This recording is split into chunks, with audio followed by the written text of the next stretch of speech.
Estamos de volta, com grande prazer agora temos conosco doutora Elizabeth Mahler.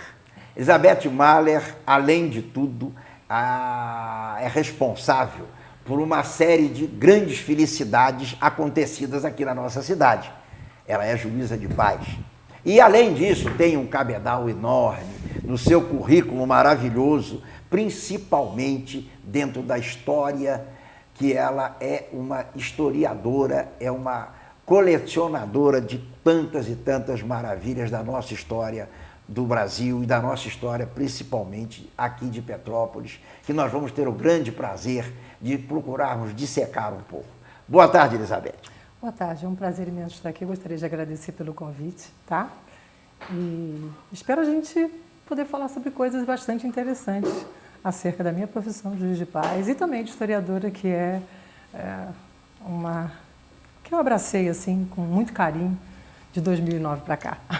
O historiador, de um modo geral, ele passa a vivenciar muitas coisas do passado, né? Correto. E passa a entender muitas coisas que nós, vamos dizer assim, muitas vezes não entendemos o porquê. Você ainda há pouco comentava comigo desse trabalho maravilhoso que você fez, até publicado na Universidade Federal do Rio de Janeiro, da Rural, né? Na Federal Rural, em que você descobriu uma série de documentos que explicam coisas interessantíssimas. Vamos começar por aí, Elizabeth. Conta esse documento que você conseguiu descobrir lá, que é interessantíssimo.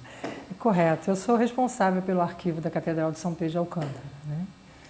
E os nossos livros começam em 1847, livros de batizados, casamentos e óbitos. Mas o que me chamou a atenção quando eu fui trabalhar no arquivo foi a documentação histórica anterior a esse período, que vai a 1822. Em 1822, nossa independência, nós não sonhávamos estar aqui. Esse documento do meu trabalho é do dia 2 de setembro de 1822, ou seja, 2 dias antes da proclamação da independência. Da independência. E me chamou bastante a atenção a forma como esse documento é feito. Hoje, quando você vai se casar, né, você leva alguns documentos importantes para o cartório, que é a certidão, no caso de batismo, no caso, certidão de nascimento. Também, né? E você leva comprovante de residência, você leva documento de identidade. CPF, né? Esse documento não. O que era feito na época? O processo era o mesmo, era o processo de impedimentos. Mas quem se dirigia, que era o relator, eram os seus vizinhos, que diziam se você realmente era pessoa idônea para casar, se você era solteiro ou não. Então a gente vê a importância da sociedade, como a igreja se comportava nesse contexto.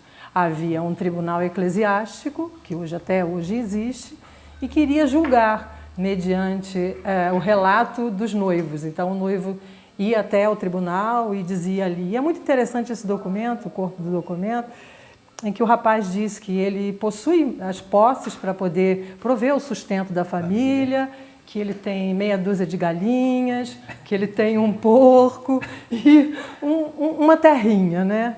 Para ver a simplicidade como era feita, né?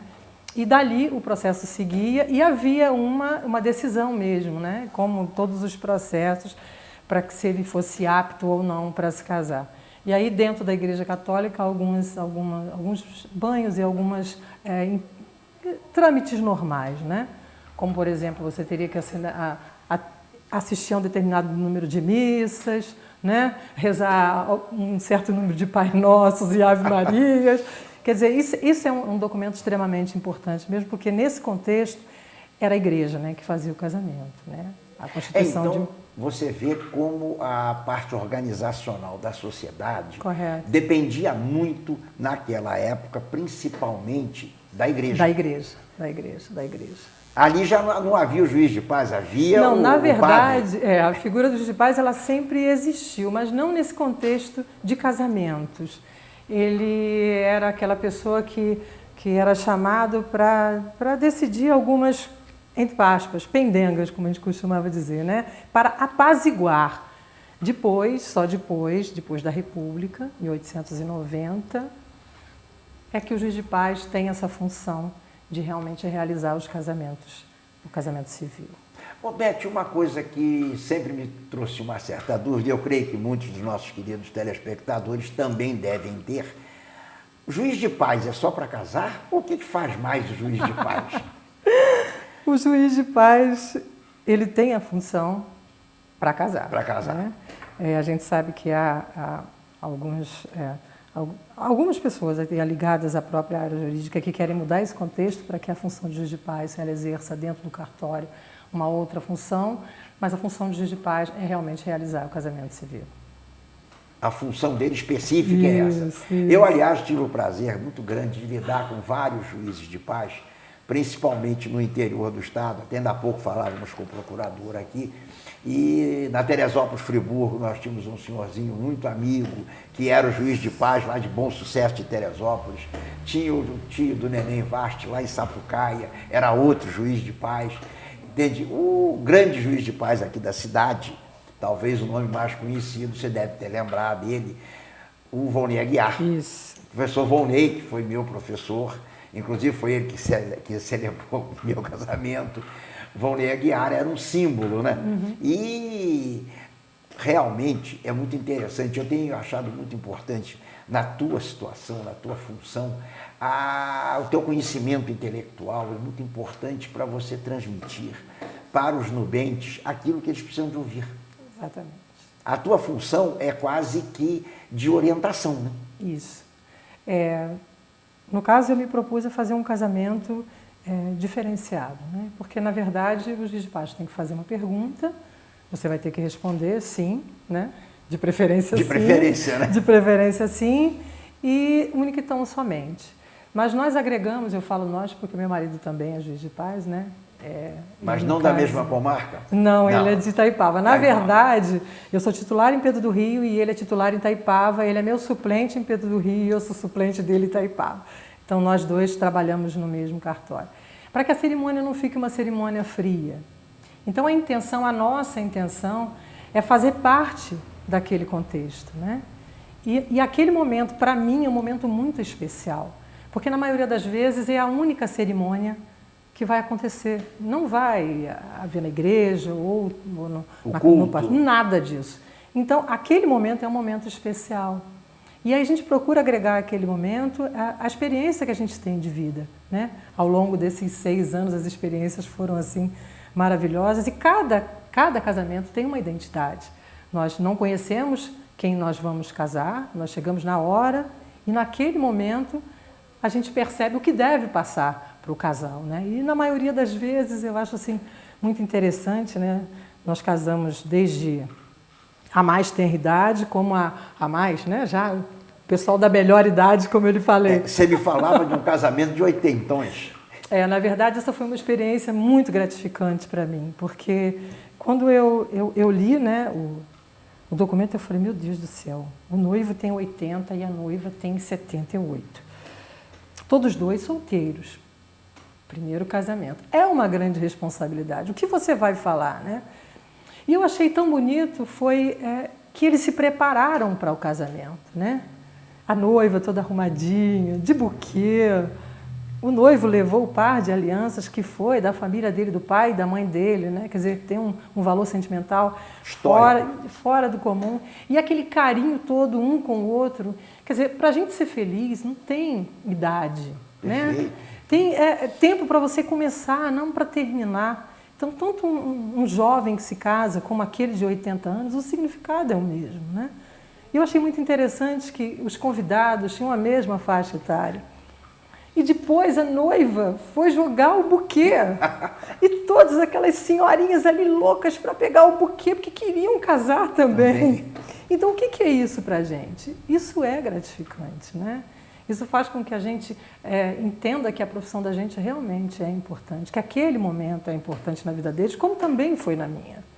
Não tenha dúvida. E, acima de tudo, você faz parte do contexto. Exatamente. Você marca pela tua maneira de falar, pela tua maneira de conduzir, você marca essas pessoas com palavras que são inesquecíveis. Né? Exatamente. Nós agregamos, inclusive, um poema, né? E eu coloquei no final das minhas cerimônias para que os noivos, né, externassem naquele momento que pensam para o outro. Então saem belas declarações de amor, assim, de improviso, que você realmente não pede para a pessoa fazer nada anteriormente. Então a pessoa é pega de surpresa. Então aquele momento é um momento especial, né? E normalmente se fala nesses momentos aquilo que se pensa realmente, né? Exatamente. Não é preparado. Não é preparado. Mas você e teu esposo já começam criando um diferencial. Você me disse que está casada há mais de 30 anos. Não, eu estou casada, vou fazer 30 anos de casada. 30 agora, anos, em então... fevereiro. De conhecimento, a gente já pode colocar tempo de namoro, mais de 30. Quer dizer, então você vê o seguinte, você já, pelo menos, já colocou o seguinte, a tua estrada está muito bem pavimentada e muito bem completa. Realmente, Ok. esses anos todos, eu estou felizmente há 40 anos casado, fiz agora 40 anos. Consequentemente, você vê que são verdadeiras estradas, verdadeiros desenvolvimentos e que se apoiam um no outro, né? É verdade. Pedro do Rio foi muito importante para mim, né? Eu venho de uma família, são todos advogados, meu pai também era advogado, a minha irmã também, ele também era juiz de paz. E Pedro do Rio me abraçou, né? E é a minha segunda casa. Eu tenho um carinho muito grande, as meninas que trabalham comigo no cartório, que são a Érica e a Flaviane, tenho muito carinho, até na condução da própria cerimônia, né? Porque às vezes as pessoas realmente vão para lá devidamente paramentados, e noivo, e pajens, e o cartório ainda bem que tem um espaço para tudo, né? Isso, bom, né? E elas conduzem isso de maneira assim magistral e realmente me ajudam muito. Não teria como fazer tudo isso se não fosse com a ajuda delas, né? Então eu tenho um carinho realmente muito grande pela função de juiz de paz. Aliás, é uma coisa muito importante que eu tenho visto muito hoje. Os superiores, no caso, você como juíza é superior às suas funcionárias, mas destacando muito o trabalho daqueles que trabalham junto, daqueles que fazem junto. Exatamente. Porque nós somos seres preparados por Deus para sermos conviventes em sociedade. Nós somos seres gregários, nós não somos para viver sozinhos. Claro. Se nós estivéssemos sozinhos, efetivamente nós não chegaríamos a lugar nenhum. Certo. Nós só conseguimos chegar porque temos o apoio. Nós aqui, por exemplo, conseguimos levar o nosso programa graças à nossa equipe que nos apoia, graças ao nosso Kaique, que agora está me pedindo um tempo, nós já vamos dar um tempo. Kaique, eu vou te pedir os nossos apoiadores para voltarmos com a segunda parte do programa logo após. Por favor, Kaique.